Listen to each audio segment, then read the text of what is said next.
My name is Eyre. My story begins 30 volumes, a long age ago. In the dark and lonely aspect of Gates head fall.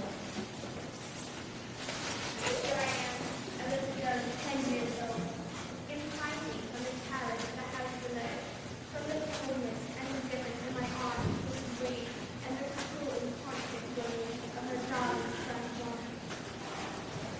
Into this hiding place I brought a treasured moment, with its full British spell. Hours on end I was studying of British confessions in the depths of my soul, which filtered rocks and confessions. All human beings must love something, and for one of the worthier of the confession, I had my vacuum. It puzzles me now to remember with what absurd sincerity I thought on this little graven image, believing it alive and capable of feeling. With my book in my doll, I could be happy for a while, but never, alas, for long.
You vile, deceitful child!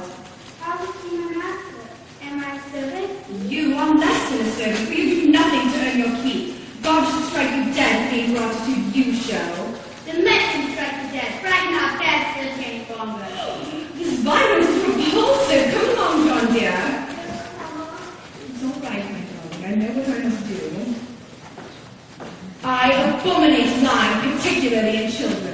My duty obliges me to purge you of your faults.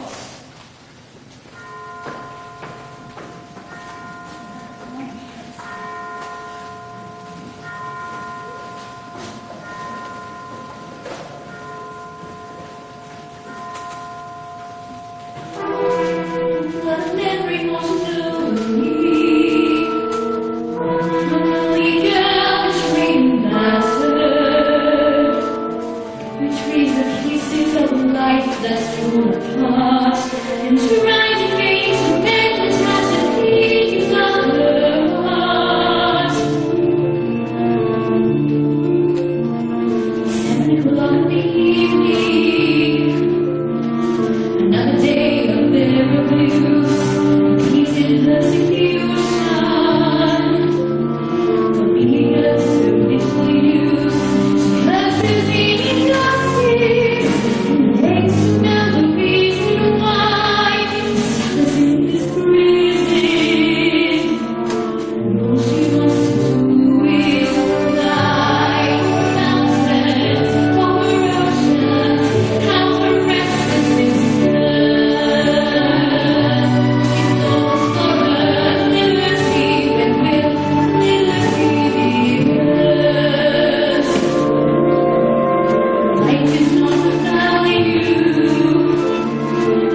you don't want it now, you can see it later.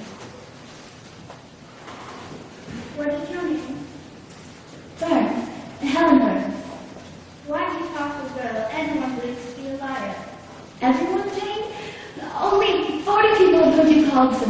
contains hundreds of millions. What's it like to be with you? The 40 people here despise you. No one despises you. Many I shall feel for you. But even if all the world hated you and believed you wicked, if your own conscience approved you, you would not be known. No, if others don't love me, I'd rather die than live. That's shame. You think too much of the love of human beings. Apart from this earth, there is a kingdom that watches over us and protects us. Where? Everywhere. What? Talking to the new girl. Gotcha! First, we're talking to the new girl against my express command. Pardon, child, for nothing break your spirit. The strap. Scattered. Will do the spirit no harm. Let this be you, beautiful child. Its floor is filthy. Since Burns and the liar are so keen to converse, let them be usefully employed while they do so. The whole room, mind you, so I can see my face in it.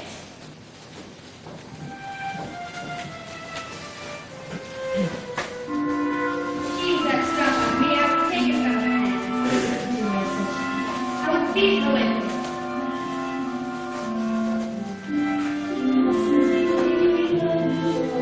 You silly, so you have to be strong.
There were the walk and talk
the moment her body was cooled in the earth, there was not a day that went by that I did not visit her grave.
Well, Miss Eyre? Yes, Miss Gertrude. Your class is waiting. Oh, yes, of course. You never miss a day, do you? No, I don't. Well, she's in a better place now, I'm sure. Indeed. Miss Gertrude? Yes?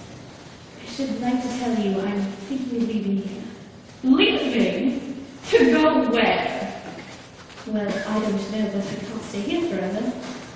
Meaning that I have, I suppose.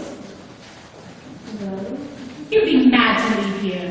A girl with no money, no talent, no beauty, and no class. Don't think it. And don't be late for breakfast!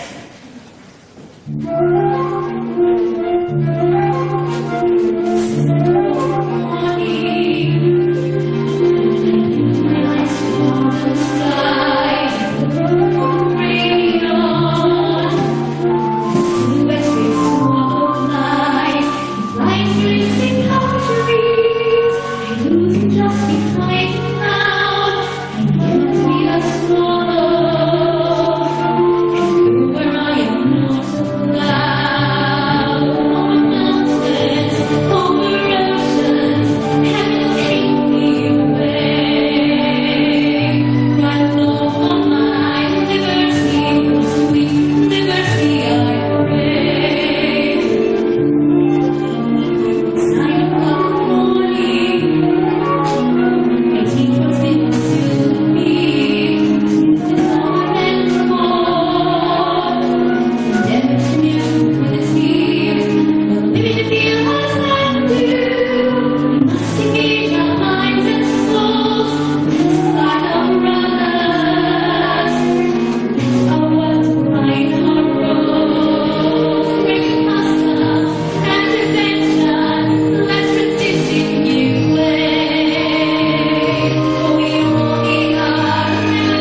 Madam.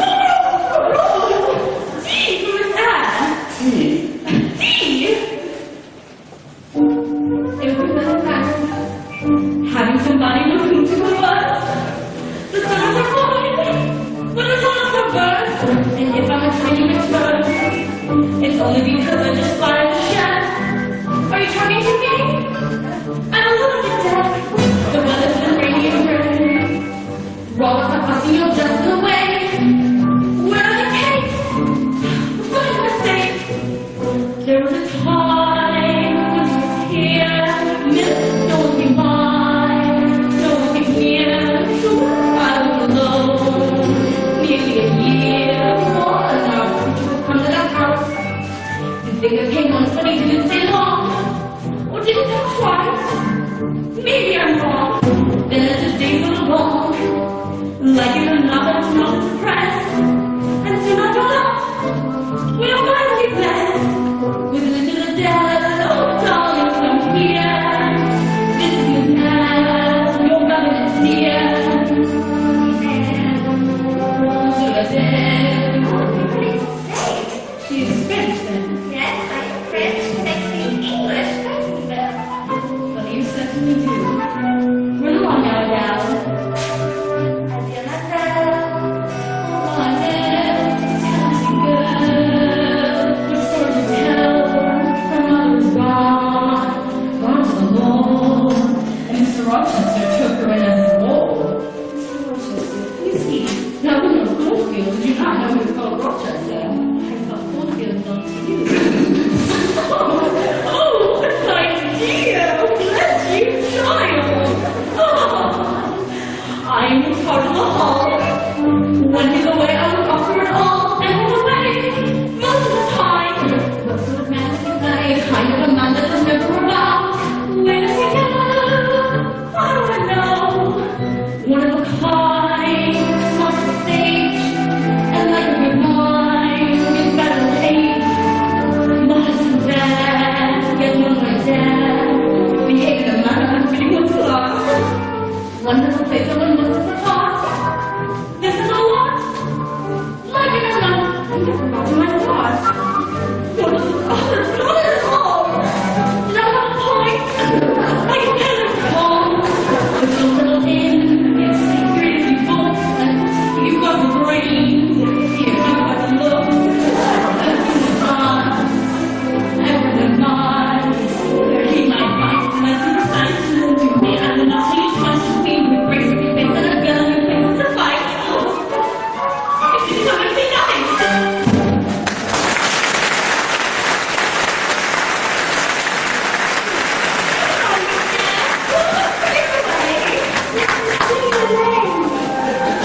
What do you think of the poem, Miss Anne? Lovely, isn't it? Certainly, the poem. That's what you're thinking, and you're right. It's a little, but it's positively Canadian in winter. And dark. Oh, dark, yes, dark. Shall I say shut while master's away? Sunlight here was such a favorite thing.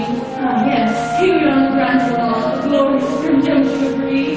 Well, it's a little hard to tell. You can't see a thing. The paintings are especially fine. Ben Van Dyke, Beethoven, and Rubens and such. Really? Have you taken a look at the garden? Not yet. Take a look, shall we? This is lovely. The great old chestnut, planted by the first Earl of Rochester to side. And that, nearly 300 years ago, the very soul of Longfield is in our tree. Come along, Josh, here's the rest of the house. How many rooms are there? Oh, 100 or so. I've never counted. And where are we now?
leaving you at so late an hour on this solitary lane till I see what fit to mount your horse. You should be at home yourself. What the deuce are you doing out here alone? Where do you come from? From a place just below here, sir. Ah, just from below, I see. In some nether regions of spirit, some horse-terrifying limbo of darkness. Sorry if I No, hurt you. don't apologize. Which is never apologize.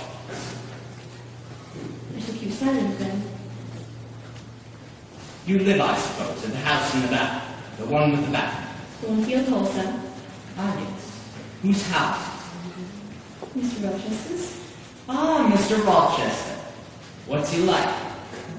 Well, I've never met him, though I've... He's a brute, I hear. A thoroughly unpleasant, violent fellow. Not fit to be left with man or beasts. I never heard such a thing. But you can't be a servant at the hall, sure. You're too refined. I'm the governess. Ah, the governess. Well, governess, I must use you as a crutch. Help me to my horse, if you be so kind. Yes, sir.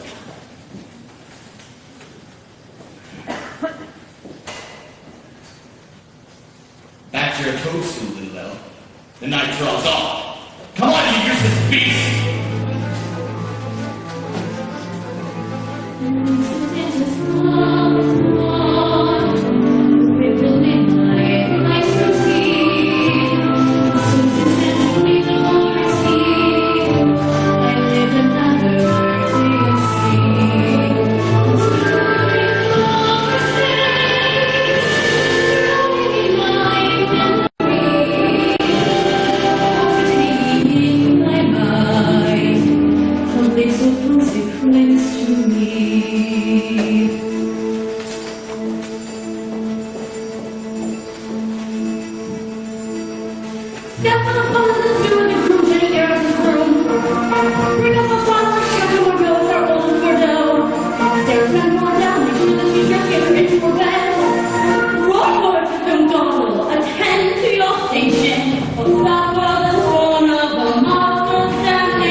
You've been arrested in my house for 3 months now.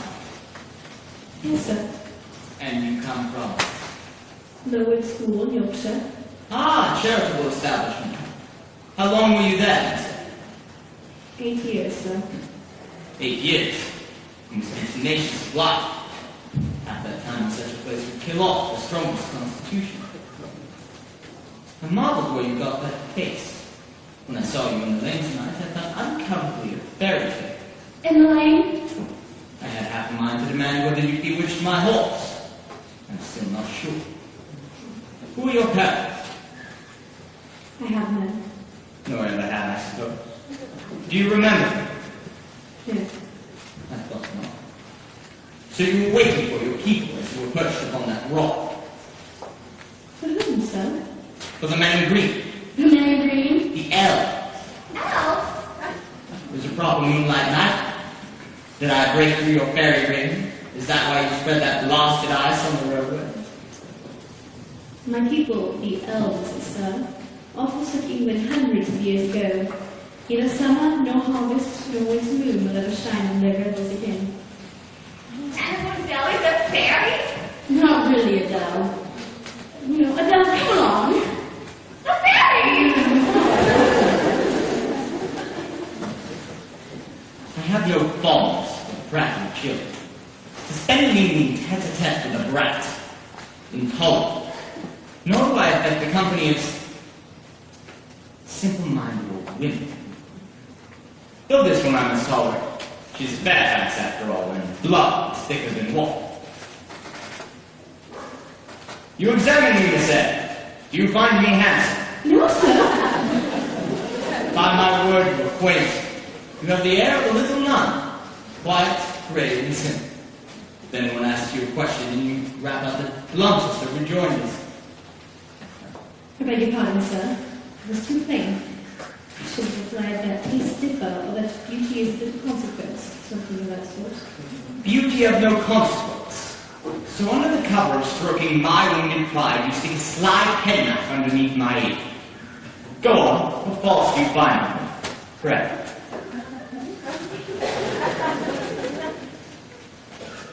Does my forehead not please? Am I a fool? Far from it, sir. So would you think me rude if I asked, are you a philanthropist? There again, another stick of the penknife. And all because I said I disliked the company of children and low-spoken old women. No, young lady, I am not a philanthropist. But at one time I did very well kind of tenderness of heart. Though now I flatter myself and say I'm as tough and hard as an India rubber ball. But still, with a little feeling very deep beneath the lump. Does that leave hope for me? Look at what, sir? Of heaven, or some such dangerous place. You look very much puzzled, Miss Eyre. And though you're not pretty, any more than I am handsome, a puzzle there becomes you. Where are you going? Just go to bed. It's past the bedtime. You're afraid of me because I talk like a sphinx. Your language is enigmatical, but I am certainly not afraid. You are. Your self-love treads the line. Indeed, I have no wish to talk nonsense. If you did, it'd be done so bravely I should mistake it for sense. You never laugh, Miss Eyre. You needn't trouble yourself to answer. Yes, you laugh rarely, but you laugh very merrily. Believe me, you are not any more naturally austere than I am naturally vicious. I see a captive bird who peers beyond the past. A restless, vivid thing who longs to see the stars. A wild creature craving freedom. I can see her flying up to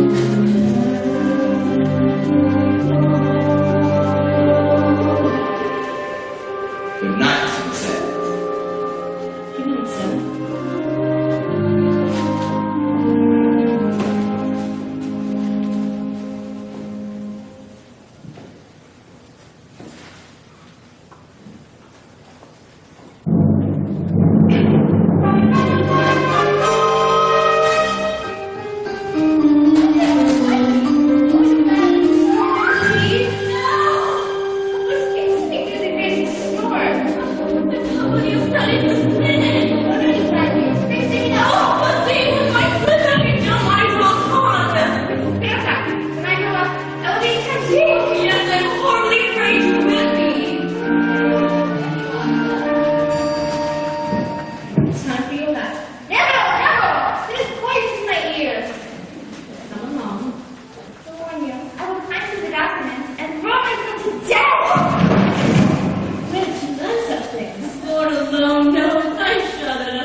What the devil's going on?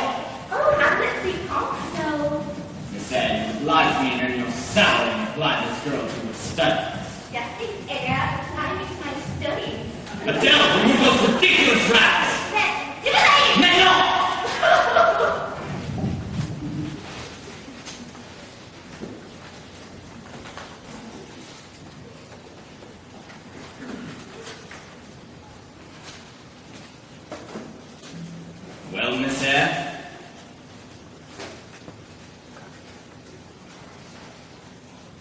I don't find in the least how you address me, sir.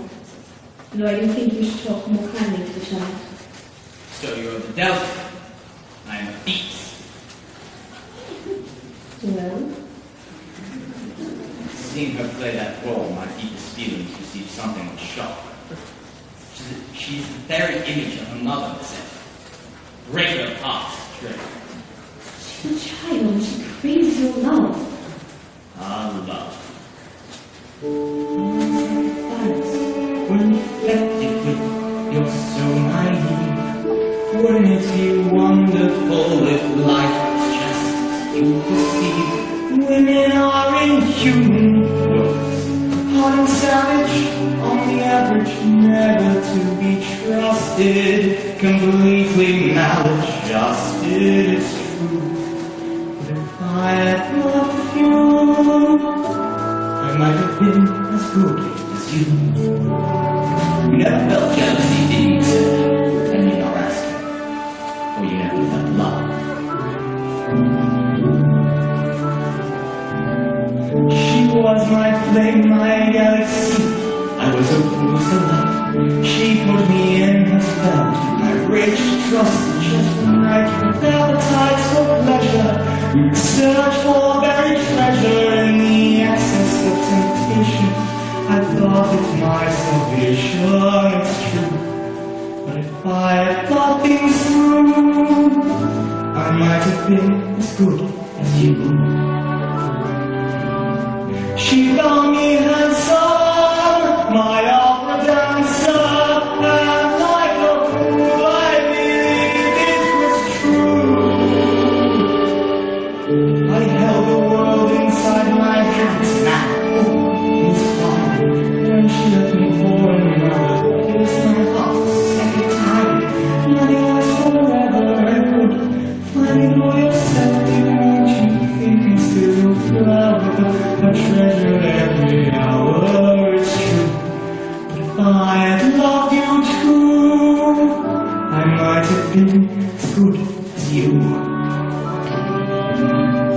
I came upon her sometime later. The years had not been very kind. She had this child, the devil, said she was mine as well. Nothing lasts forever, Edward. Take good care and, oh yes, won't you take our lovely daughter? For you see, dear, I don't want her. I'm still your flower.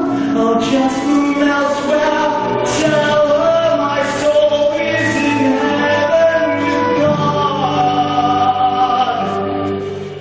Miss Eyre, I please, 'cause I want you to know I, with some luck, without shame, without blame, or the curse of my name, might have been as good as you.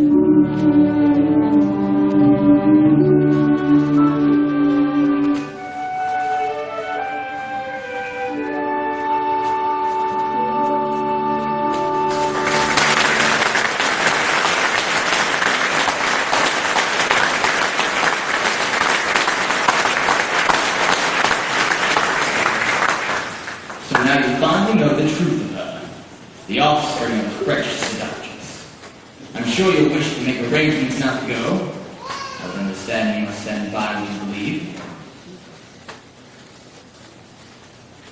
I believe in her, and she must not bear the blame for the honor you have lost and cannot restore. And if her mother erred, it is not her shame. In fact, I vow to love her more. Is this the truth? On my honor, sir, You vow to stay. if you wish me to. Then you must stay. Your word to God.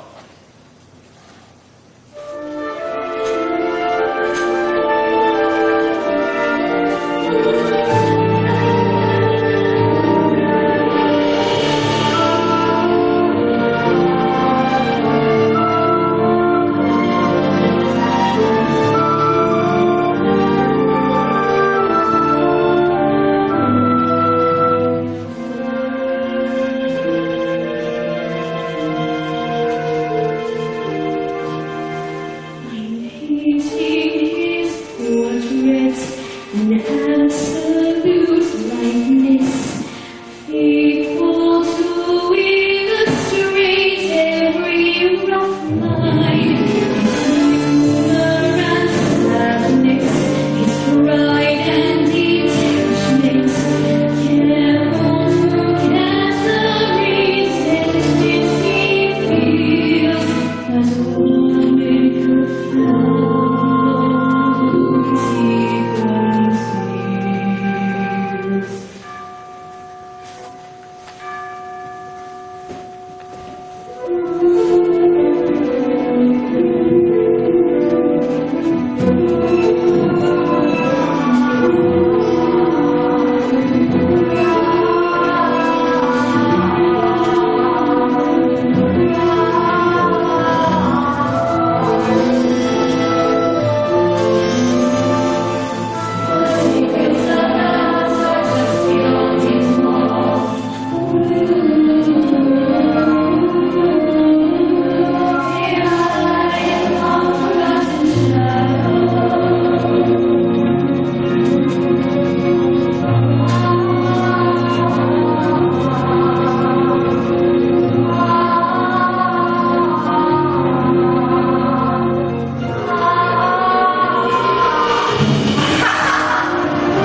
There's a woman who works here, Grace Fool. She laughs in that way. She's a singular person. Grace Poole, you guessed. She is, as you say, singular. Very. Well, Jane, I shall deal with her in the morning. Until then, speak of this to no one. Good night, then, sir. You, Jane Eyre, have saved my life. It is a debt I will repay. I knew when I saw you, you'd do me good in some way. I think I saw it in your eyes. It struck a strange delight in me. And now I know why. My cherished preserve. Good night. Will you go? I'm cold, sir. Cold? Yes, of course. Me.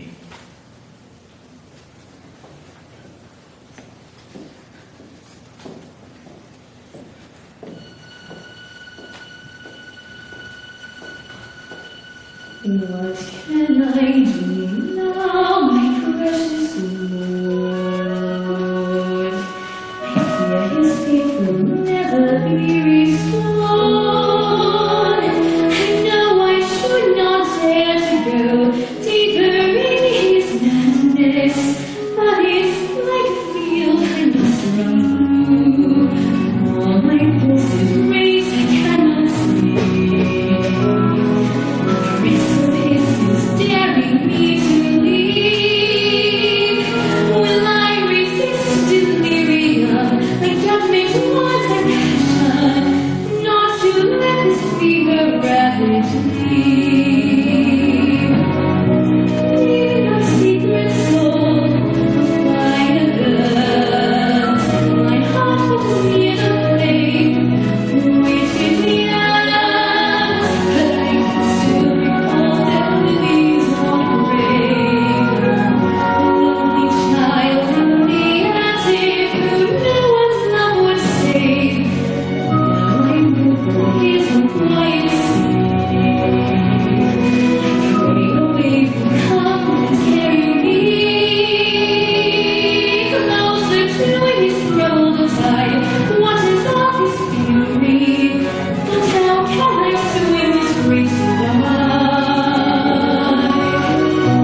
Grace? Aye. What happened last night? Last night? Oh, actually nothing. Master was reading in bed with candlelit and bed curtains high fire. But he dealt with a jug no longer. A strange affair. Did Mr. Rochester not wake anyone? Did no one hear anything? And not if you didn't. Here was closer than sir. I heard a laugh, Grace. A laugh, miss. A very strange one. It's hardly like master to laugh, miss. You must have been dreaming. I was not dreaming. Did you not fear to open the door and look out into the cold, miss? On the contrary, I bolted my door. Ah, very well. There's much better to trust your providence, but there's not like a bolt of down to keep you safe. That's what I say. Oh, here you are, both of you. Grace, you're wanted in the kitchen. Come on, Miss Dad, and they'll need to be dressed for the month. Yes. What guests are these? The usual crowd and all the crowd whirling down. I'm nothing as exciting as the lead group from the equal stage. For then the lady, master and master, money the rock, the man in his eyes. The creme de la crowd. She's proper and pure. A genuine gem. He likes your untouched. Who, Mrs. Fairfax? Oh, bonjour, of course. Elegant, stately, poised, and impressive. Even the breadth of her dress is expressive. And she is not married this accomplished lady. Oh, not very good, but it shouldn't be long till the wedding is set to whom? I wouldn't presume to tell you who. Gossip is vulgar.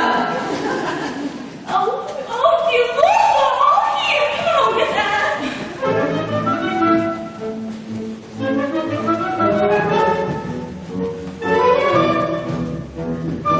Galloping up to the drive, all of the beautiful people arrive.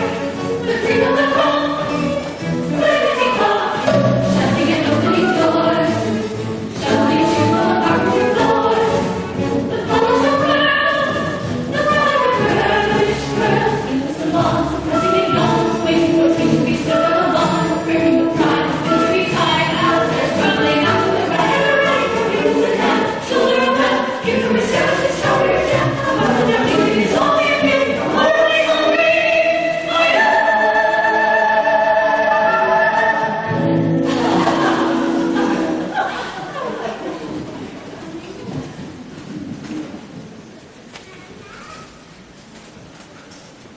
Oh, a fairy! Adorable! Yes!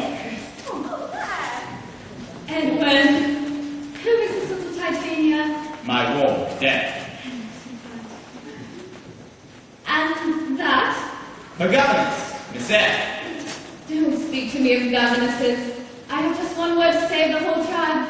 They're a plague. Mary Taylor and I have had a dozen. Why have we tortured them? Half of them are detestable and the rest ridiculous. But they not harm. Oh, governesses, my dear, the very word makes me nervous. I've suffered a martyrdom from their incompetency and caprice. I think what I've done now is done. Perhaps we should restrain our feelings. The young lady is, after all, present in the room. Tanpi, I think it may do us good. I noticed her. I'm a judge of physiognomy, and in hers I see all the faults of the class. Am I right, Baroness Ingram Park? Oh, my lily flower, you're right now as always. Then no more needs to be said. Change the subject. Certainly, Mamma. Edward, Miss Eyre. there are so many beautiful things in this house. Yeah. And though there seems to be something missing, but I can't quite put my finger on it. You have such exquisite taste, Chinese chip and nail, walls so often festoons of silk, such a neat detail that there's one thing that is not in this world, that's not in your life. Edward, this house could use a wife. We're lucky to live in the great age of elegance, poetry, and rhyme.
Tea's being served in the garden.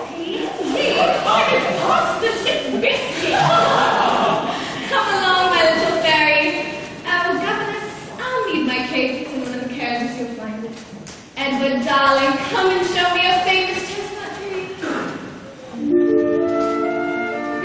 Those three dancing tonight, you and Adele are requested to attend. Adele will be delighted, though I need not appear. Oh, no, you must. It's Master's particular wish. Then I should go, though I won't like it. Oh, never fear.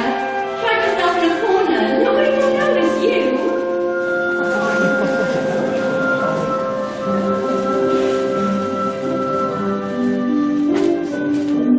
Jane, where are you going?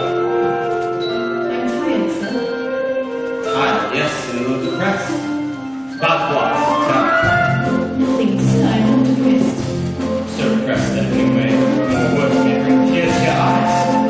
The hour now, shining and swimming. Tell me, Jane, what does this mean? Jane, you're not more well. It's my wish. Do not neglect it.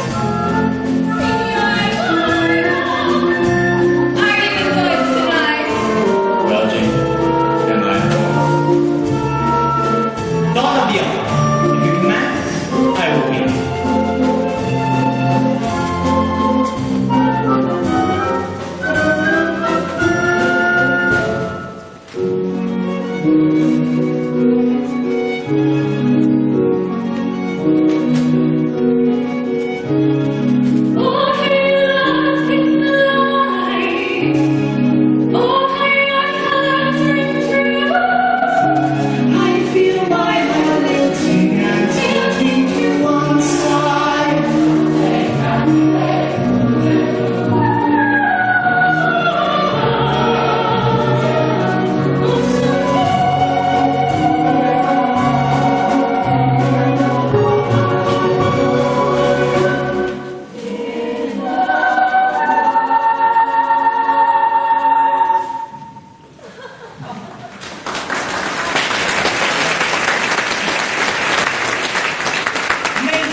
Why didn't you tell me you were coming?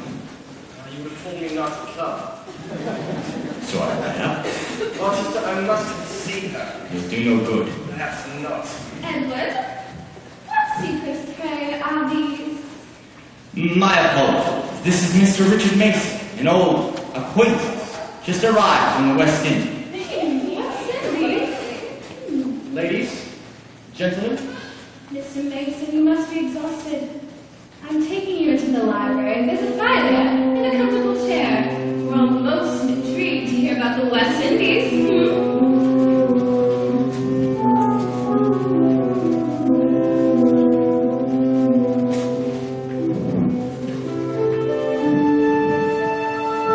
Are you ill, sir? Jane, I've been dealt a blow. I've been dealt a blow, Jane. What is it, sir? Where is my trouble? You tell me how. Once you are on your sweet shoulder. You can have it now. Please take my arm, sir. Let me comfort you. I wish you were far away on a quiet island in a distant country, living day to day. Why, sir? What is it you fear? Jane, you think this place is a place of beauty, do you not? I do, sir. It's a dungeon, an instant vault of living death. Just open open sky. God help me never to be free. I should have ended it back then, but I had no life to lose. I can't understand you, sir. No, nor can I. What are they doing now, Jane? They're laughing and talking, sir. They don't look strange, as if they've done something great. No, sir. They're full of jest and gaiety. And Mason, He's laughing too, sir. Who is this Mason? He's so pale. the ghost from my youth. A man who with one careless word could deprive me forever of happiness. Oh, Jane, what would you do if all the people that you see denounced my name and spat at me. Oh, Jane, what would you do if there was something I had done to make them leave me on my own? I would never lose faith. I would never lose heart. I would stand by your side. They could slander your name. They could brand you with shame. But so yours would be gone. There would be no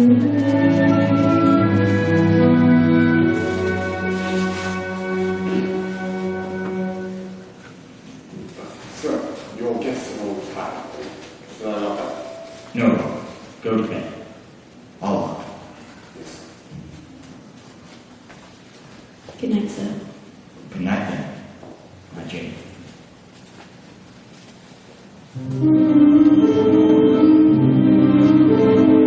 Curse the passion, curse the skies, curse the light that's in her eyes. I know well where it has led before. She saves me, but I can't be saved. Frees me, but I'm still enslaved.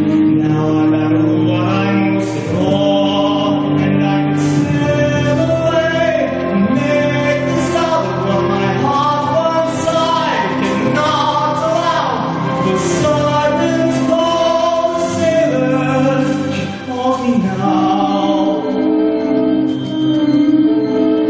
Save me, can be saved, free in his soul to save, with bloody refuge of his mind. When his anger calm his scorn, let his spirit be reborn, help him get sight where he is alive. Lord, I need without shame,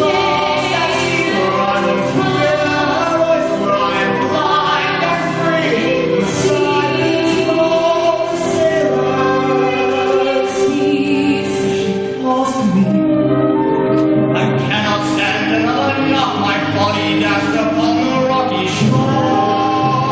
The darkness that invades my soul, it sucks my blood, it takes control, though I cannot endure it anymore. Curse the skies, curse the light, I know too well where it has led before. She saves me, but I can't be saved. Frees me, but I'm still enslaved. Now I'm out of what I most adore. And I will sail away across that sea where I will cross, where I'm alive and free. For silence for the sailors. She calls to me.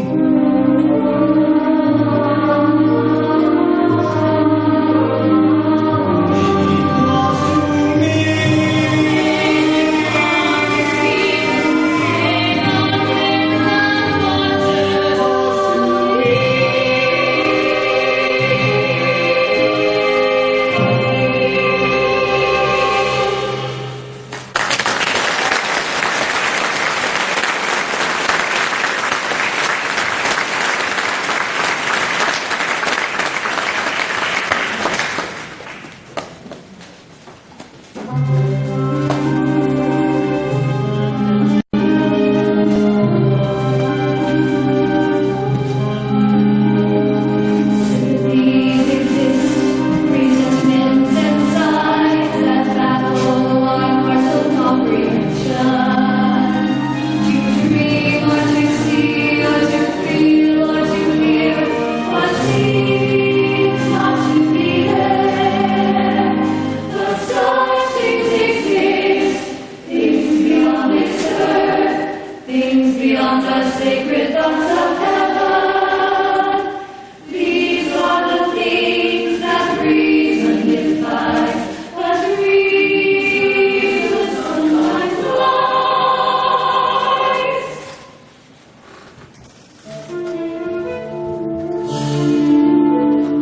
Let your darkness know my name. Let your darkness light as I walk the green of the floor. When I feel so good, I think I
well, Jane.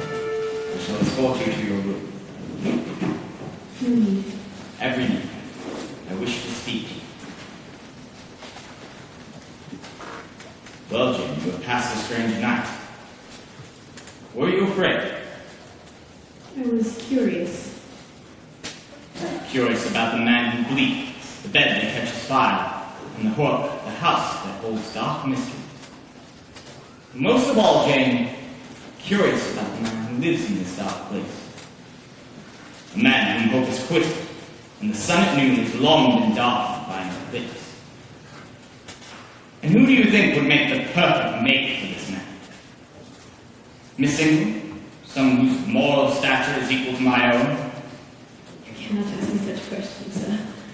Jane, advise me. My only friend. It is not for me to say, sir. If you are troubled in your thoughts, a fellow creature cannot help you. Men and women die, philosophers falter in wisdom, and Christians in goodness. If certainty is what you seek, you must look to God for strength to amend and solace to heal. Jane, I know who gives me strength. I know who heals my heart. Well, Jane, will you stay off with me again? Whenever I can be useful, sir. You can be useful on my wedding day. I know I shall not sleep. For you have seen my love vivid, and I can speak to you. No, sir. No? If you want to be married, I must leave this place. Of course. That is your choice. Good night, then, my little lady.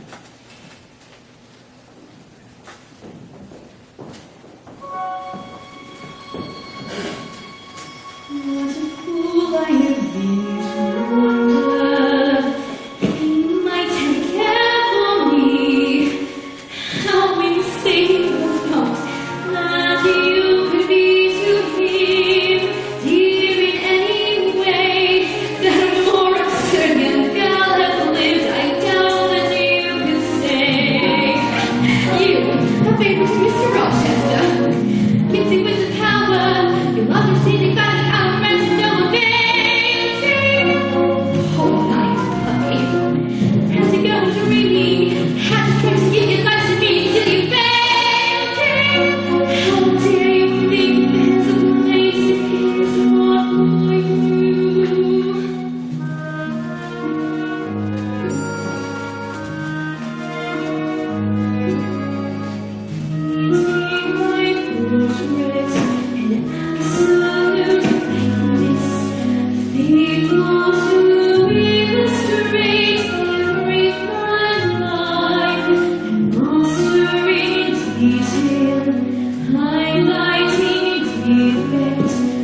You should be ashamed.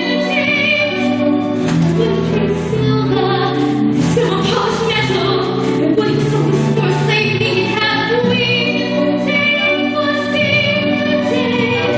Don't even care anymore to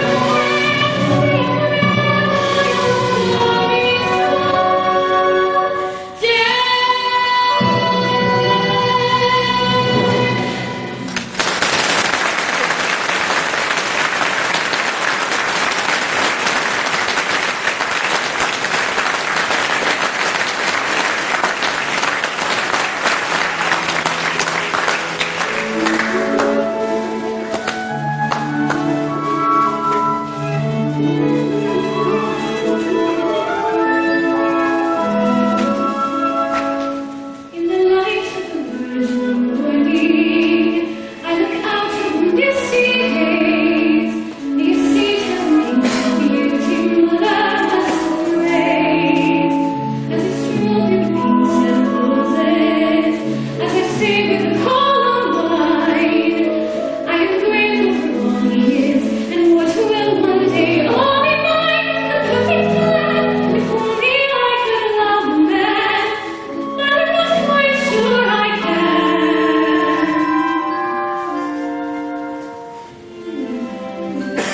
Morning, in the shade of a chestnut tree, if I leave some happy place where real life would be, promises enchanted garden, and the manner of grace being found. We will sell your seat across, and we will move to town. This is my fate, what a wonderful as it stayed with happy voice, and he doesn't need me. His heart is guided. Where will I go? This is my final night. From my weakness, show me mercy. In the light of the early morning, and in company I bless and I hope of heaven, for I know I will learn to love him.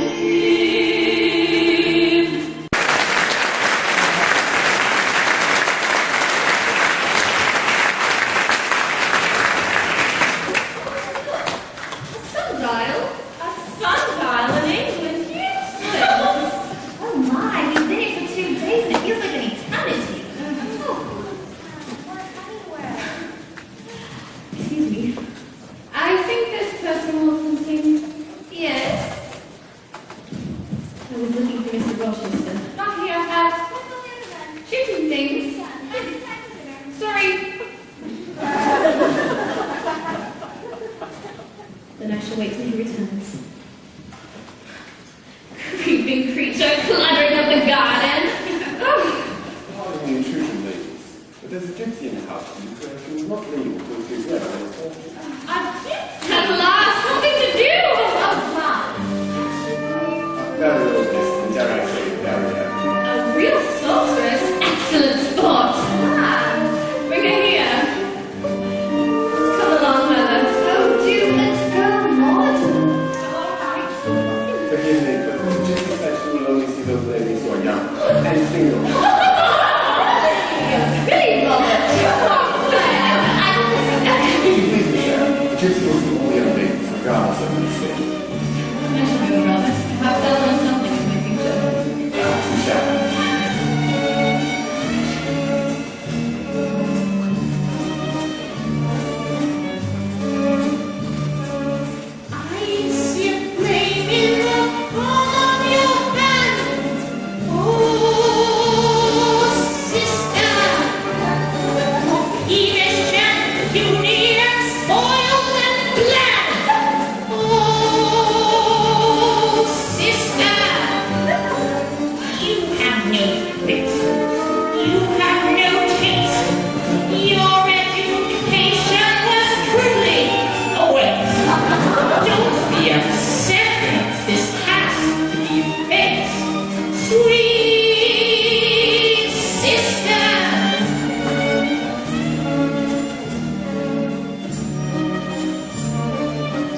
lingerie.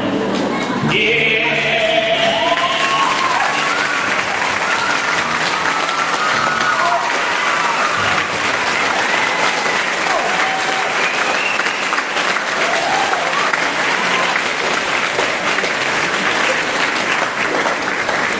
What a strange idea. But well performed, eh? Very well performed. You've been talking nonsense, making me talk nonsense as well. It's scarcely fair, sir. I beg your forgiveness, Jim. I should think so. Did you observe Miss Ingram as she left? She seemed disturbed and annoyed. I'm sure she was. The Ingrams have requested their carriage be prepared. Yes, Robert, that's all in order. Come, Jane. Take a stroll with me in the garden. I would like that, sir. But there is something I wish to discuss with you. Is there indeed? Ah, sweet Hetty of the English sun. Sweet flower in the sun. Jasmine in the rose. There's thunder in the air too, Jane. Can you sense it? There'll be a storm, I wager. Thank you, sir. You still planning on leaving us, Jane? Yes, sir. It's a shame. Bloomfield is a pleasant place in the summer, is it not? It is indeed, sir. And you must have become, in some degree, attached to this house. I've grown quite attached to Cornfield. And even to that foolish little child to death. And to that simple David, there. In different ways, I have affection for them both. I shall be sorry to leave here. Must you really leave? Mr. Rochester, is it true you are to be married? Yes. What of? Adele should go to school. I'm sure you perceive the necessity of it. To get her out of my bride's way, we might walk over her too emphatically? There's sense in this suggestion. I shall advertise for a new situation. No need, Jim. Allow me. Sir, you need not take the trouble. No trouble at all. I have in fact already heard of a suitable position. From the Honorable Lady Ingram. You are to educate the 5 daughters of Mrs. Dionysus O'Gall at Bitternut Lodge, Kilburn, Eyre. Violet, I really must object. Shame, Mrs. Bennet. Great, sir. Shame, my dear. I will think of you out on the glen. You seem so like a fairy then. Such a distance to my master. What is that to tell you? It's a long way. Well, what, Jane? I can stand this little Jane. We've been friends. Jane, what is wrong? It's in your eyes. And I cry because the pain, because the grief is slowly turning into rage. Like the bird upon the wing, I wish to see whenever born to this stage. I know you think because I'm plain that I feel nothing inside. If I were rich, if I were beautiful, then I should think I would make it as hard for you to leave me as it is for me to leave you.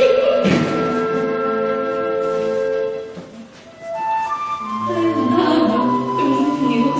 I don't grieve to leave it. For here, I have talked face to face with what I reverence. I have lighting with an original, vigorous, and expanded mind.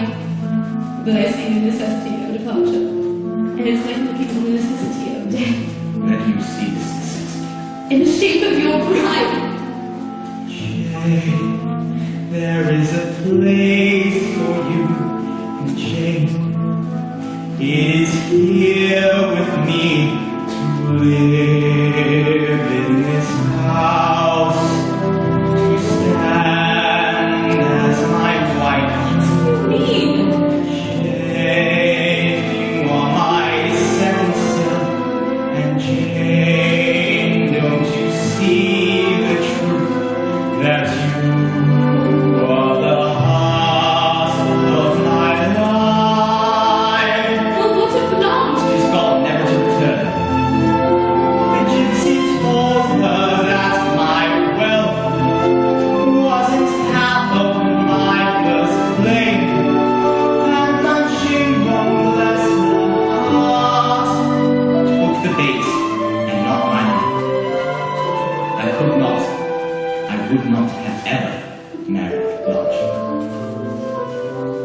my equals here, and my likeness.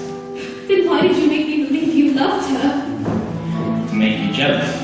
Why? Jane, to make you as in love with me as I am in love with you. Be my wife, say my name. Will you marry me, Jane? Yeah. You mean more to me than life. What's your answer? Tell me now. Consent to be my wife. Forgive me. You're not getting away. If I had a string under my ribs, knotted to you, connecting our prints, I'd be afraid that many a mile would sever the tie, and I would take to bleeding in the lane.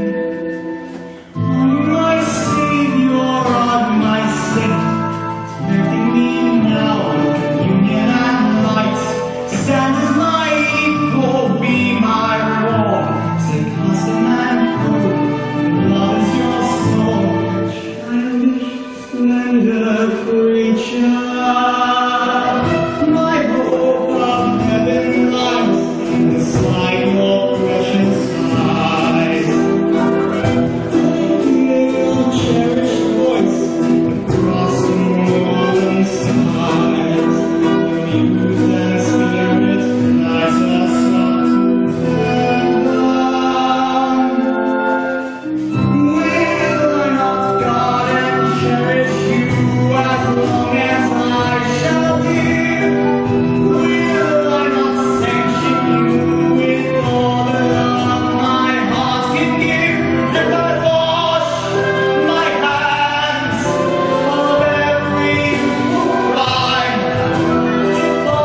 apprehensive, harassment, torture, no chain you must be traveled.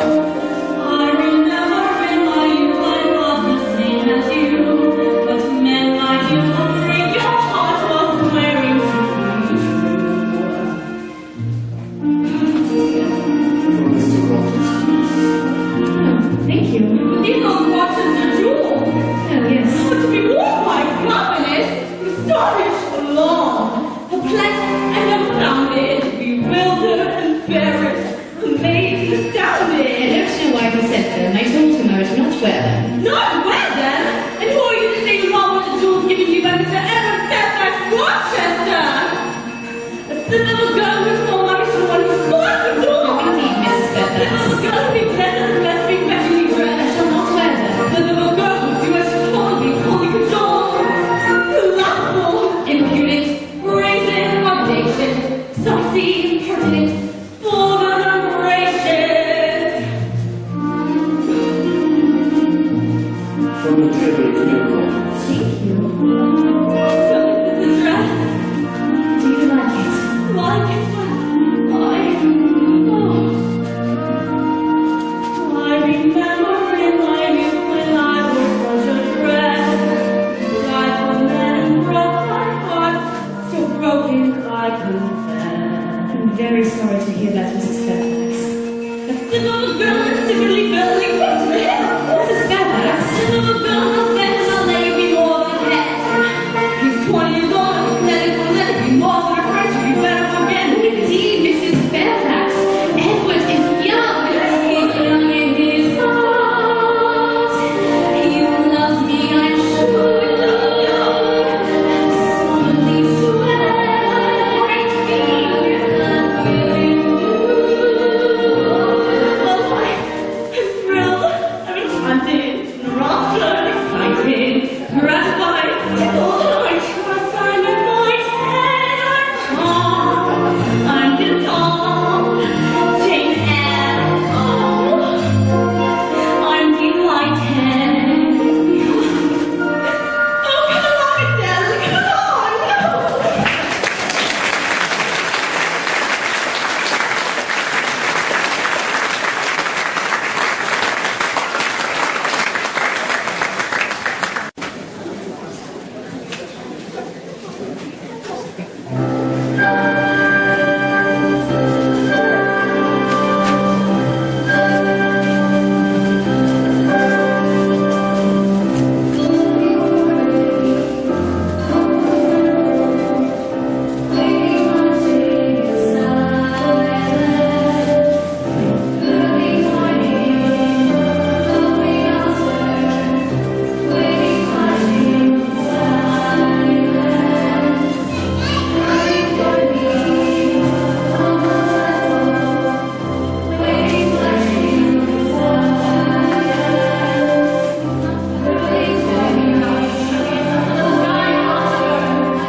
Our Father, blesses the sacred union now and forever.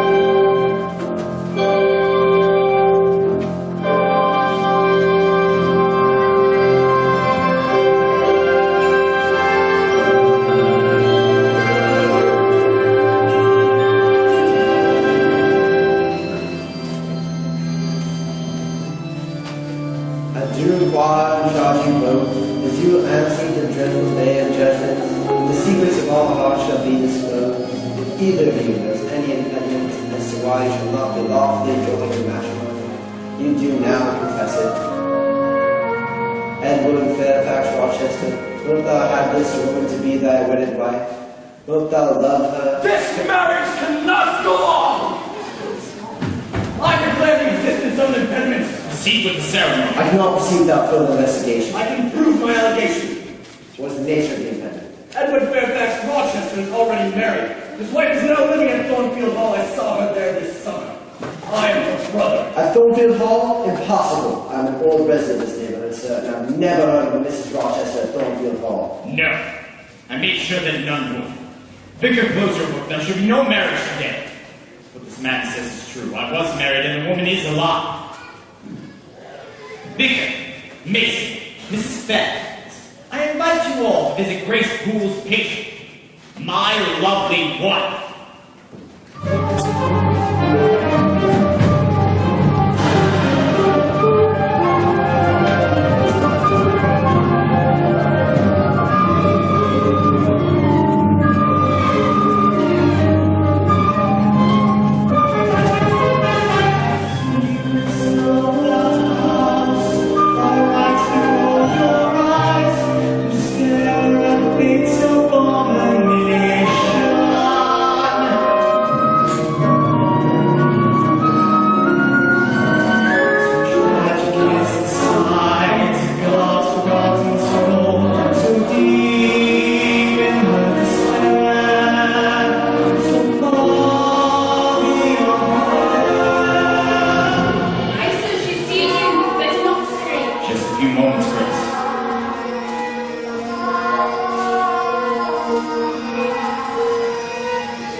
Then one day he decided he would not divide his property.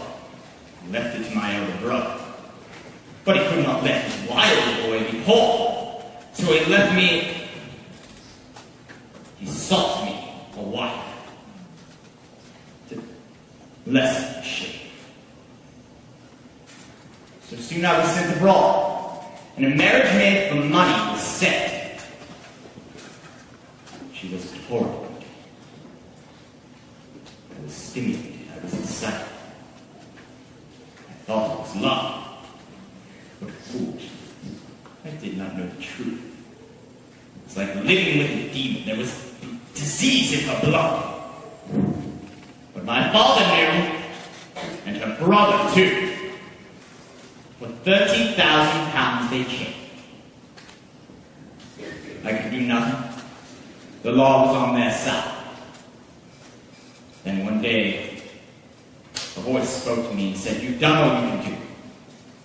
Go and have your liberty. Give her food and shelter." So Grace Poole here attends to her full time. Loving you, Jane, was my only crime. Jane, will you hear reason?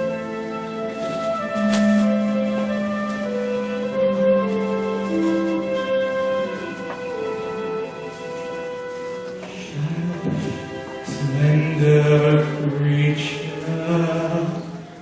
Can I do feel this love that might be just like one love if I could stay here by your side? Surely there would be a flame if I do not take his name. That's thought that I won't make his bride, and we would sail away, get lost at sea. We would lose ourselves, we are blind and free. The sun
Do you mean to go one way in the world and let me go another?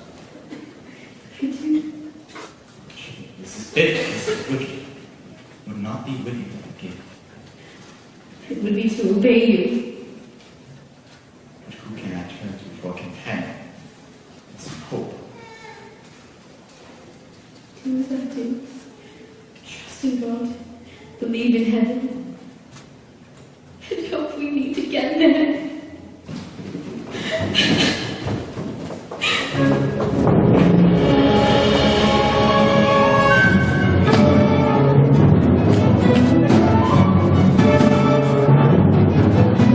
Is this how you leave me in ruin and despair? My hope is quenched, my life is lost, laid waste beyond repair. I was wrong when I deceived you, but there was no other way. Your character won't let me live the lie I must obey. And I don't mean to blame that honor has been served, but why must I have eyes to see you're not there? Why must I take one more breath and like each night that's not the worst? Now that you've shattered my soul, I gotta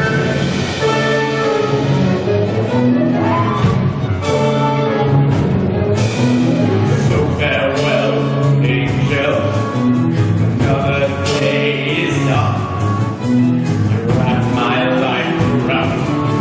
It was time to use this one, and God should strike me down if you are truly gone. But why must I have eyes to see you're not there? Why must I take one more breath and think it's right? That's not the worst. I'd rather burn in hell down where my deeds were lost in my pain than to live here on earth without my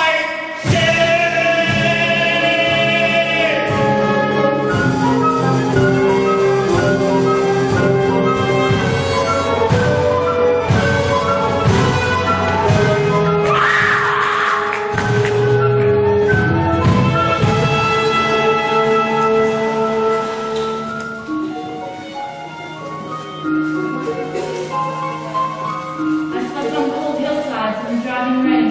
I walked through villages and lonely farms. Destitute and hungry, I begged for shelter and I begged for bread. After 4 long days, my strength quite failed me. Faint with hunger and desolate at heart, I lay down to die and gather dust. Gentle audience, may you never feel what I have felt.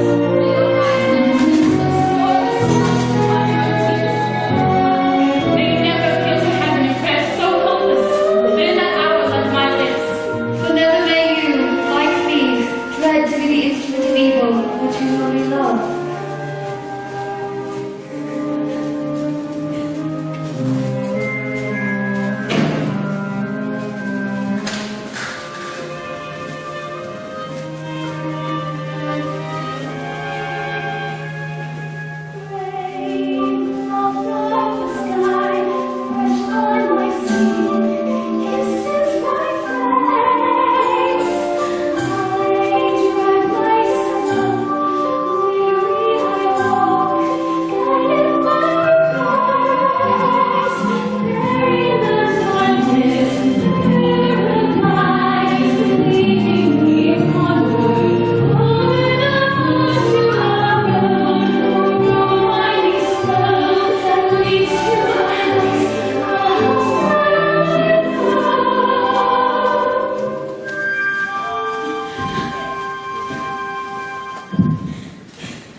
Are you lost? I recognize this place. Your face is unfamiliar to me. Mrs. Reed live here. Indeed she does. Are are you an acquaintance? Mrs. Reed is my aunt. Your aunt? She never spoke to your niece before. I'm not supposed. May I ask your name? Jane Eyre. My name is Susan Rivers. I'm the curate of the local parish. Mrs. Reed, I'm afraid, has not been well of late, and I have lodged here at the house and lend what little help I can. I'm sorry to hear her health is poor. Can you come follow me, Sarah? Oh, yes, very much.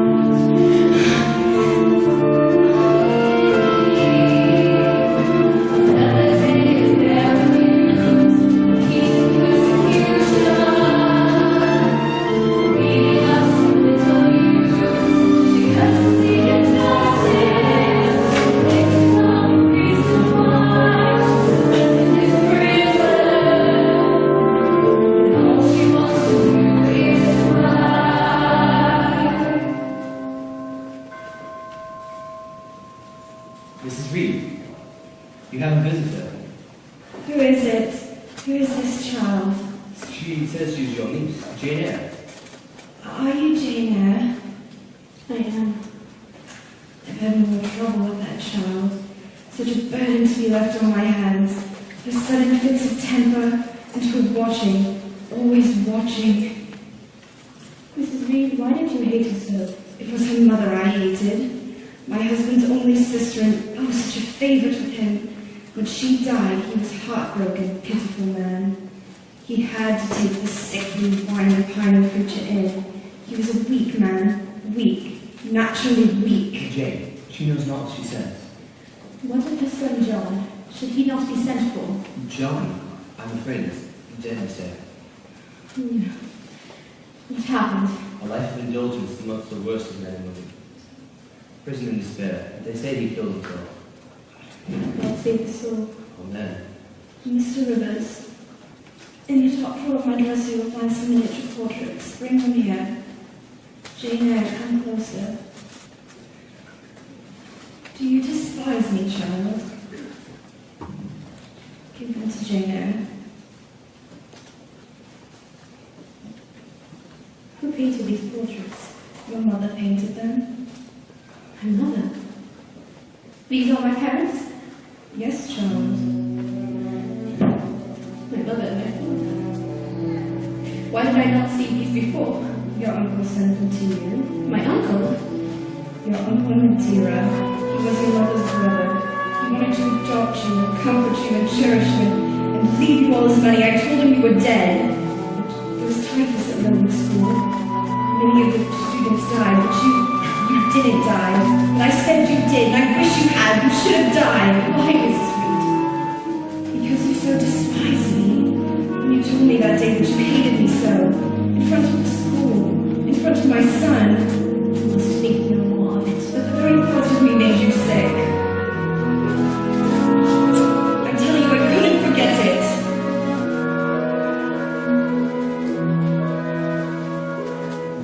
I was only a child, so I took my revenge on you. What else would you have me be? Watch my death with joy. I could have loved you so much. If only you had loved me.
solitude, a last high refuge of silence and stillness. The world was all before them, where to choose their place of rest, and Providence their guide. They, hand in hand, with wandering steps and slow, through years took their solitary way. You know it well. I'm an expert in paradise lost. Yes, I think it's something, that's all. You, Cindy, where is your Egypt? My Eden will be India, Jane. So you've resolved to be missionary then? Oh, quite resolved. How wonderful. To know where you belong.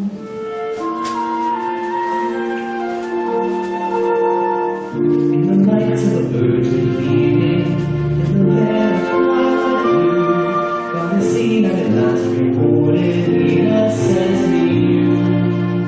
And I heed his divine enactment, and I sail this illustrious sea, in the harmony of the heavens we proclaim to read. Jane, perform for labor of love. Jane, show your faith in the heavens above, and I in holy marriage. Marriage? St. how can you speak of marriage to me if I'm not fallen in love? Should I go to India? I must go free. That would never do. I need a friend and a partner, someone to cherish unto my very death. Give your heart to me, Jane, and to God.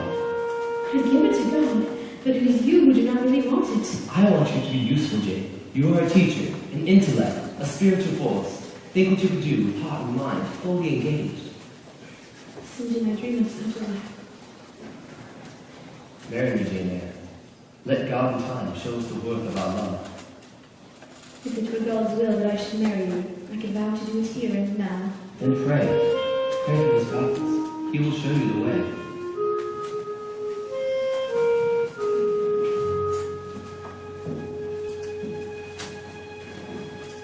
What can I do now, my precious Lord? Could this union be my best reward?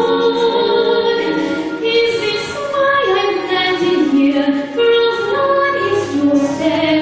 Is this part of your eternal plan?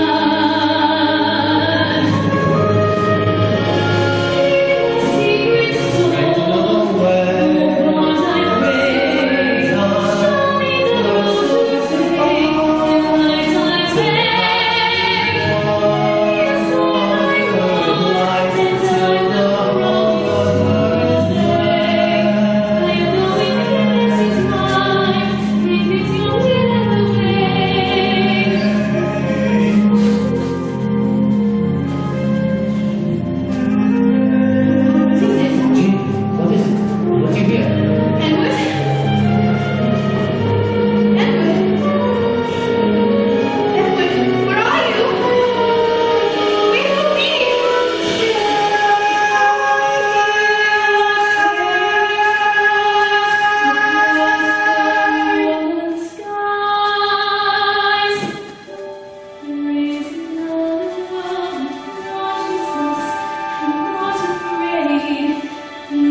Farewell, dear friend. I shall pray for you, Jane, every hour, every day.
Shame.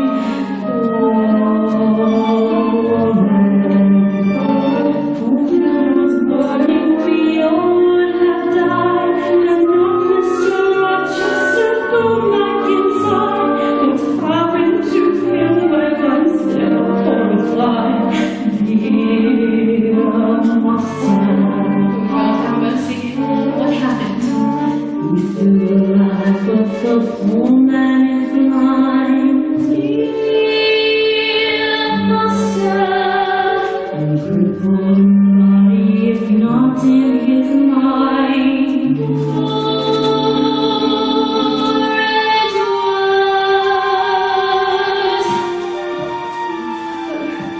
My dear, where have you been? There is time for that later. Where is Deb?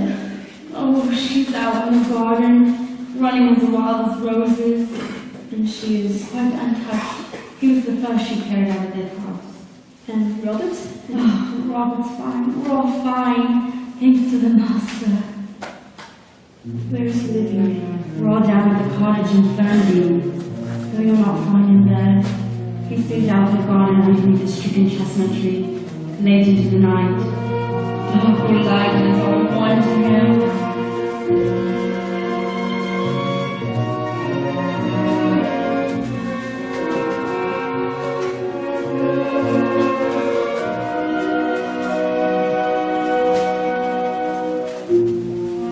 Mrs. Bell.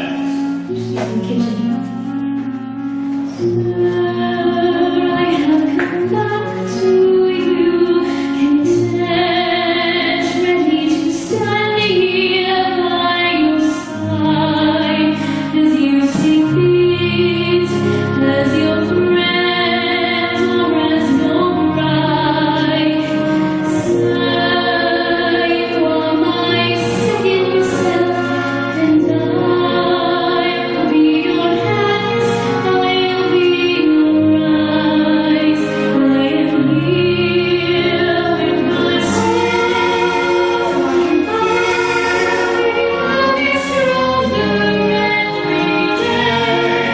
How I win without your love. I struggle to survive only God can save. My hideous Very, sir. You always will, you know. I see the wickedness is still in. Oh, but Jane, have you really come back? I am. You're not dead in a ditch or alone among strangers. No, sir. I'm an independent woman now. Independent woman. My aunt has died and left me her fortune. You possess more wealth than I. I am no better than the old chestnut struck down by lightning, his life left in two. Why should you marry a blind man, a cripple? Tell me, Jane, what right do I have to you? I pray in the name of God, don't let Jane suffer, don't let her die. I pray in my despair, I cry to heaven, where is Jane Eyre? Then from my lips came a voice, came and made I cried out from the depths, I cried out, I cried, Jane. Don't know what happened, but I thought I heard you. Did you speak these words out loud? Yes. If anyone would have heard me, they would have thought me mad. I cried for such vanity. And this was last Monday evening, just after sunset. Yes, which would follow is the strangest part. Where the voice came from, I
every bone of his bone and flesh of his flesh.